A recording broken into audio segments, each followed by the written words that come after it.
Haru dia.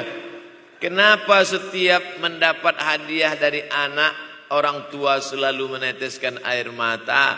Karena kita tidak pernah besar dalam pandangan matanya.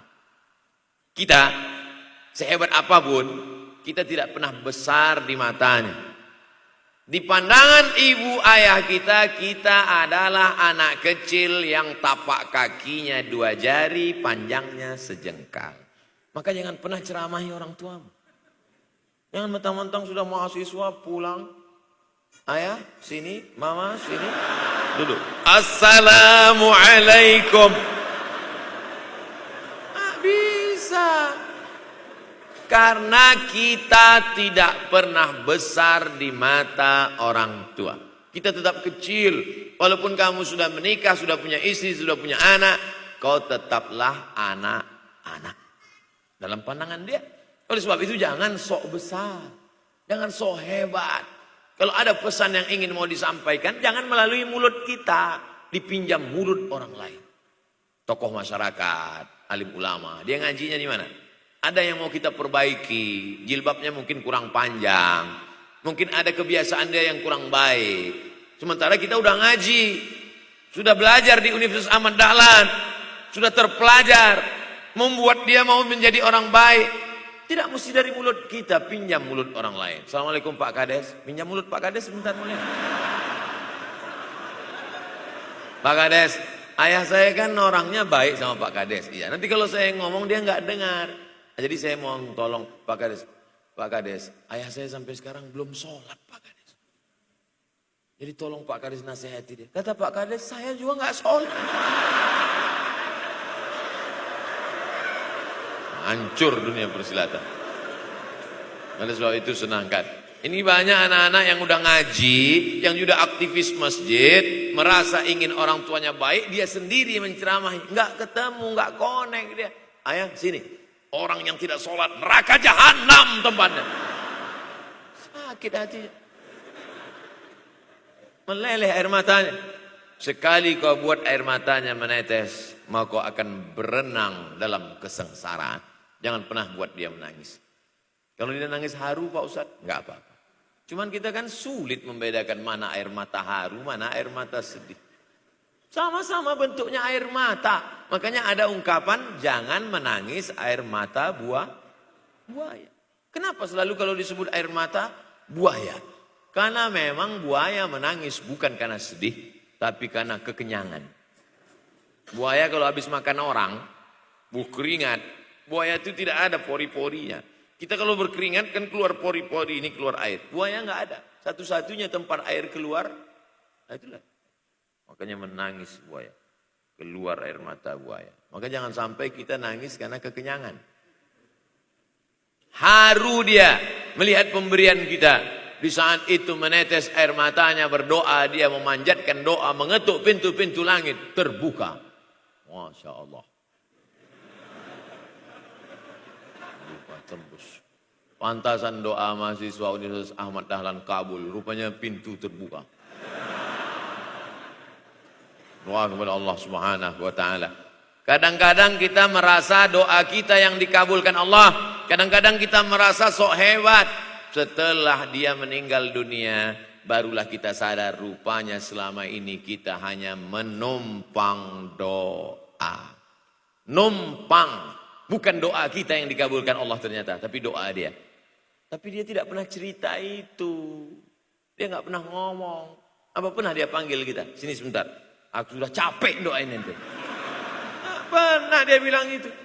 Dia cukup mengadu tengah malam, ya Allah, anakku ini jadikan dia berhasil kuliahnya, ya Allah. Sudah hampir 14 semester nggak selesai-selesai itu.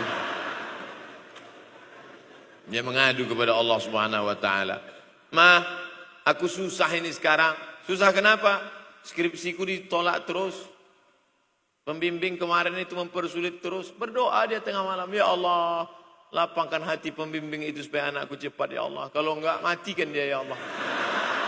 Kabul, 2 hari setelah itu meninggal. Tapi kita tidak bisa request. Oleh sebab itu maka banyak-banyak dekatkan kepada orang tua, senangkan. Saya ceramah di Malaysia, dibawa jamaah ke mall. Ustaz Samad, esok kita tak ada tazkirah, tak ada tausiah. Kita nak pusing-pusing. Pusing-pusing maksudnya mutar-mutar. Pergilah kami ke mall. Sampai di lantai atas saya lihat anak-anak muda nyuapin orang tua. Ada restoran mahal, mewah. Itu kabarnya kalau mampir di restoran itu, makan, itu banyak yang nangis. Melihat harganya.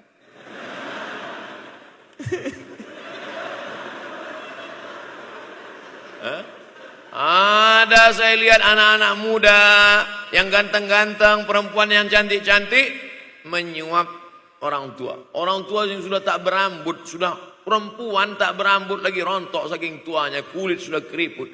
Duduk. Didorong pakai kursi roda, dibawa ke mall, sampai di situ diberikan restoran tercanggih, termahal, dia sendiri yang menyuapkan makanan. Ternyata bagi saudara-saudara kita Tionghoa, salah satu mengundang berkah menyenangkan orang tua. Itu keyakinan mereka. Kok kenapa ente kasih makan? Ya oke lah. Ajaran kita mengajarkan tapi kita tak amalkan. Ketika tetangga, kawan, sahabat kita mengamalkan, rezekinya melimpah, baru kita heran. Dia kok kaya ya? Iyalah, dia kan punya tuyul. Tuyul mana bisa bawa duit banyak? Nih keberkahan. Oleh sebab itu, jangan cuma sekedar ngaji-ngaji aja. Pulang dari sini, kalau memang tinggal di Yogyakarta atau di luar nanti pas liburan, sisihkan uang, bawa dia ke mall, bawa dia ke restoran, senangkan hatinya, bawa dia jalan-jalan.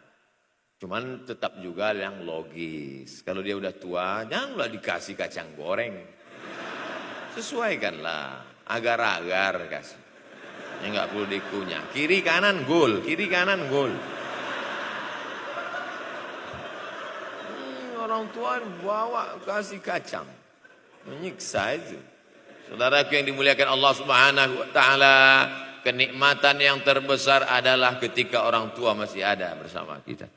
Kalau sudah tak ada, nanti saat Idul Fitri, Allahu Akbar, Allahu Akbar, Allahu Akbar, la ilah, barulah menetes air mata. Mama. Saya kalau sudah menengok orang menangis terlalu berlebihan mengenang orang tua, ini pasti ada, kalau bahasa kampung kami, something wrong. Ini pasti ada sesuatu ini. Karena orang kalau sudah habis tumpah, dia tidak akan menetes lagi.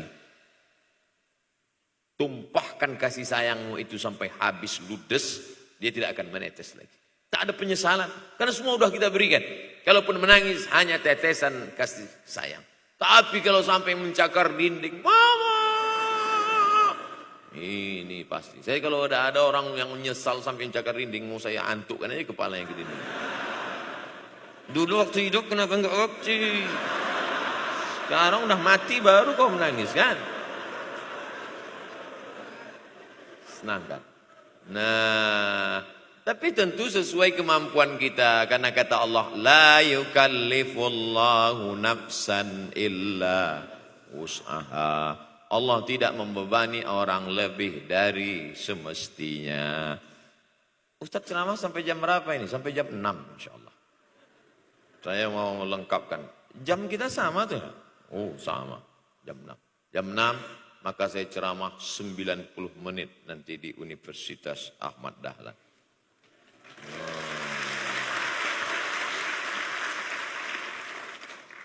Berceramah di Universitas Ahmad Dahlan merupakan suatu kebanggaan bagi Abdul Somad. Kenapa begitu? Saya pengagum Kiai Haji Ahmad Dahlan, termasuk ulama yang saya kagumi. Lalu kemudian,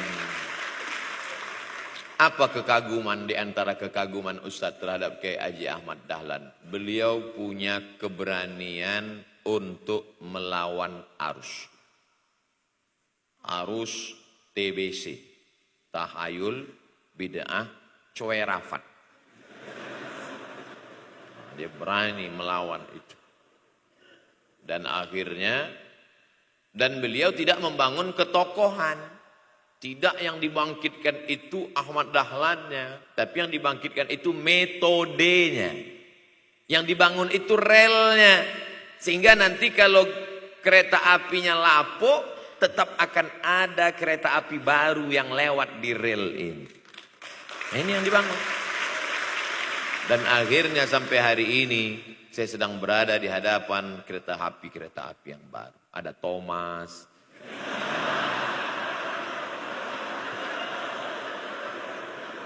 Kok Ustadz tahu Thomas? Anak saya paling suka itu.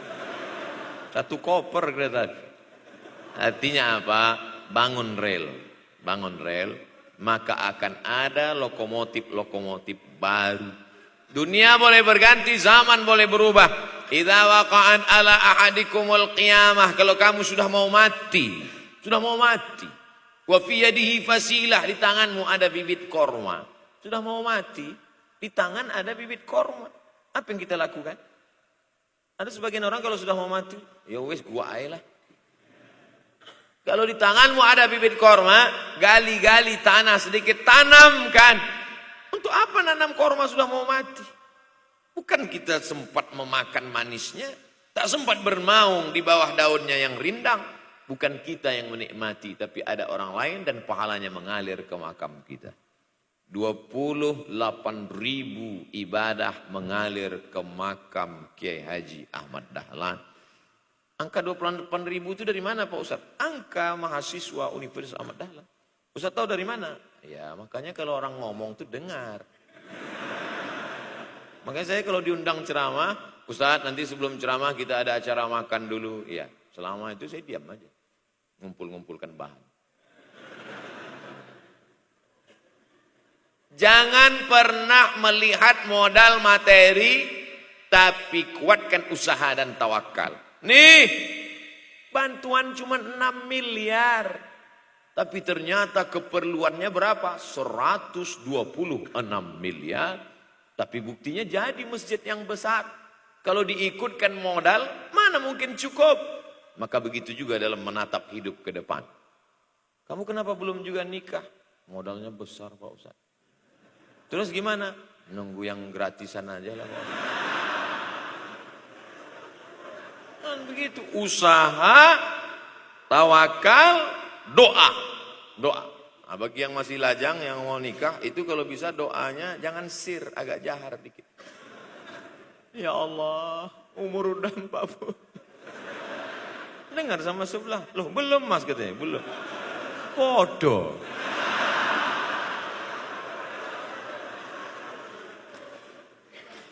Kira-kira rezeki itu Allah yang ngatur atau kita yang ngatur? Allah. Makanya di antara Asmaul Husna Ar-Razzaq, yang maha memberi rezeki. Kalau Allah yang mengatur, mungkinkah Allah menyia-nyiakan kita? Tidak. Cicak di dinding. Semua tahu. Karena dari kecil kita memang sudah diajari lagu cicak. Cicak, cicak di dinding. Ada nggak pernah yang dinyanyikan lagu kadal? Ada. Kenapa mesti cicak? Coba tanya ibu kita yang dulu nyanyikan. Mama, kenapa cicak, Ma? Karena kalau buaya terlalu gede, nak. Kenapa cicak? Dia sedang mengajarkan kita bagaimana cicak dengan segenap kelemahannya. Cicak itu binatang yang lemah. Hidupnya aja sungsang. Kita selalu berlawanan dengan cicak. Yang kata kita di atas, kata cicak di bawah.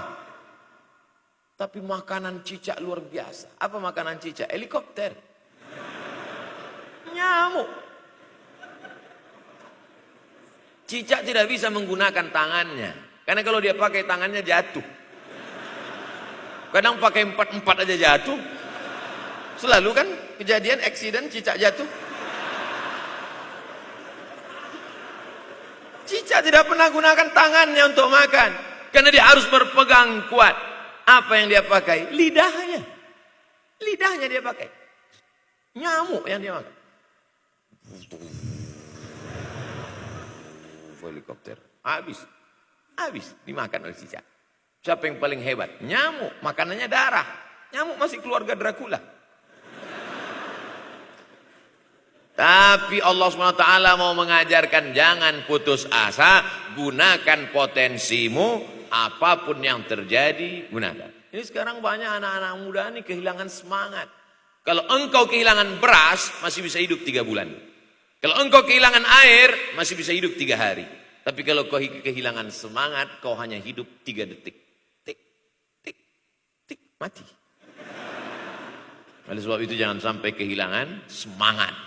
Bahasa kitanya putus asa. Sampai dingin tuh lontong. Bukan karena ceramah terlalu lama, bukan. Sampai dingin itu sarapan pagi gara-gara mahasiswa. Ente kenapa? Galau Ustaz. SMS nggak dibalas. Telepon nggak diangkat. La ilaha illallah Muhammad Rasulullah. Mahasiswa seganteng ini, sehebat ini, begitu cepat putus asa. Saya aja setua ini, sekurus ini masih banyak yang mau. Lihat tuh komen-komen di Instagram. Baca tuh komen-komen di YouTube. Ustadz, jadikan aku yang kedua ya. Masa kalian anak-anak muda, gagah, perkasa, bangkitkan semangatmu, takbir. Banyak yang belum ketemu jodoh. Saudara yang dimuliakan Allah Subhanahu wa taala, maka bangkitkan semangat. Tapi yang namanya semangat ini tidak bisa bangkit dengan banyak. Kita lihat orang bersemangat, pede di depan orang, pede luar biasa. Dia kok pede sekali ya? Pakai sabu. Banyak juga yang semangat, pede luar biasa. Rupanya pakai jimat. Kita pede kita bukan karena sabu-sabu, bukan karena narkoba. Pede kita karena kita sudah serahkan semuanya pada Allah. Inna sholati wa nusuki wa mahyaya wa mamati lillah. At-tahiyatul mubarakatul sholawatu thayyibatu lillah. Tapi tetap satu. Jangan nanti mentang-mentang udah dengar ceramah saya, at-tahiyatul mubarakatul sholawatu. Tetap satu. Dalam hati saja. Ini bukan punya aku ya Allah, ini semuanya punya engkau. Punya engkau. Berhasil kalian, sukses kalian, punya apartemen, punya kondominium, punya mobil. Datang teman nanya, hebat ente ya, kaya sekarang ya. La haula wa la quwata illa billah. Tapi ngomongnya setelah berhasil. La haula wa la quwata itu setelah berhasil atau sebelum? Setelah semua dipuji orang, hebat ente sekarang ya.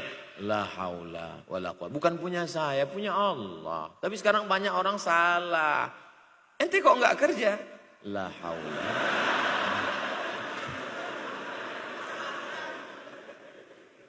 La haula wa la quwata illa billah. Subhanallah, Masya Allah, tabarakallah. Menunjukkan manusia lemah, tak punya apa-apa. Dia ingin berkata, ini hanyalah punya Allah. Begitu juga dengan acara ini. Kenapa acara di masjid? Kenapa acara di kampus kemarin ramai melimpah ruah? Bukan karena panitia. Bukan karena Ustaz Abdul Somad. Bukan karena baleho yang besar. Tapi la haula wala quwata illa billah. Pulang dari sini, bangkitkan semangat, senangkan hati orang tua, kejar prestasi, terus kuliah. Mudah-mudahan semuanya selalu mendapatkan kebaikan. Amin ya rabbal alamin. Terima kasih atas segala perhatian, mohon maaf atas segala kesilapan dan kekhilafan. Abdul Somad, hamba Allah yang fakir, mohon maaf. Berpisah kita di tempat ini, tapi kita tak pernah putus dalam persahabatan karena kita selalu bersama, jauh di tempat, dekat di doa. Terima kasih. Wassalamualaikum warahmatullahi wabarakatuh.